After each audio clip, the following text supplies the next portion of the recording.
Hi hello నేను మీ బాను. మనం ఎక్కడో సినిమాల్లో చూస్తూ ఉంటాం. రామ్ గోపాల్ వర్మ ఎగ్జాక్ట్ దెయ్యాల సినిమాలు ఇటువంటి తీస్తూ ఉంటారు కదా. నిజంగా అటువంటి ఒక రియల్ ఒక ఊరు, ఒక పేట, ఒక స్ట్రీట్ మీకు చూపెడుతున్నాను, చూడండి. ఇది నా లైఫ్ టైంలో నేను ఫస్ట్ టైం ఇటువంటి ఏరియాని చూస్తాం.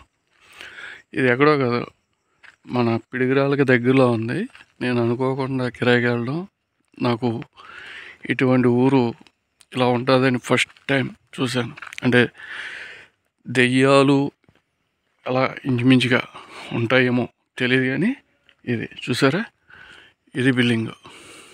ఒకసారి చూడండి ఎలా ఉందో. ఓకే,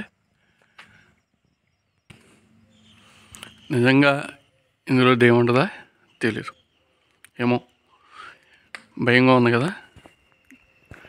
వీడియో షూట్ చేస్తే నాకే భయంగా ఉంది, చూస్తే ఇంకెలా ఉంటుందో మీకు తెలీదు. ఇప్పుడు టైం వచ్చేసి 5:15 అయింది. నేను ఇక్కడికి 3కి వచ్చాను. అప్పుడు షూట్ చేయడానికి లేదు కాబట్టి చేయలేదు. చూడండి, ఒక స్ట్రీట్ ఇది. మన ఊర్లో తుప్పలు ఉంటేనే ఏదో కింద అనిపిస్తుంది, కానీ ఇక్కడ ఎలా ఉందంటే నాకు కూడా తీయడానికి భయంగానే ఉంది. చూద్దామా ఇందులోకి వెళ్ళి, నిజంగా ఉంటాయేమో. ఇందులో మాత్రం నేను ఏం చేయలేను, భయపడకండి, చాలా భయంగా ఉందన్నమాట. ఓకే ఫ్రెండ్స్, ఇది మన ఊర్లో గజం స్థలం 20,000 30,000 అమ్మేస్తున్నారు. ఇక్కడ ఊరే ఖాళీ అయిపోయింది. చూసారుగా, చూడండి, ఇంకా బోర్డు ఉంది. ఎగ్జైటింగ్, చాలా థ్రిల్లింగ్గా ఉంది నాకే.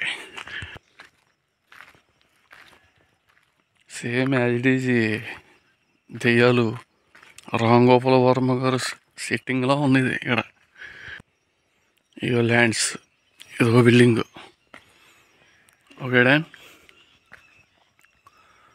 కనపడుతుందా?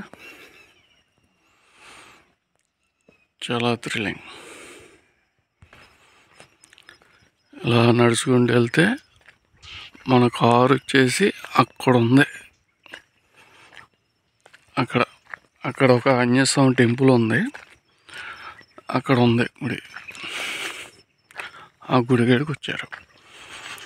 చూస్తే మాకే ఫ్యాంట్లు తడిసిపోయినాయి ఇక్కడ, కానీ ఫ్రెండ్స్కి చూపెట్టాలి అని వచ్చి ఒక ఎగ్జైటింగ్తో దీన్ని వీడియో తీసి మీ ముందు పెడుతున్నాను.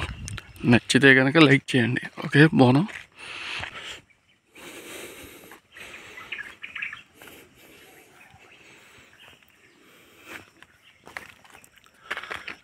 చూసారుగా, ఇటువంటి బిల్డింగ్స్ ఇదో మన ఊర్లో ఉంటే ఓ 50 లక్షలకి అమ్మేస్తారు ఈ బిల్డింగ్. ఇక్కడ లోనే ఉన్నాయి తెలీదు. ఇది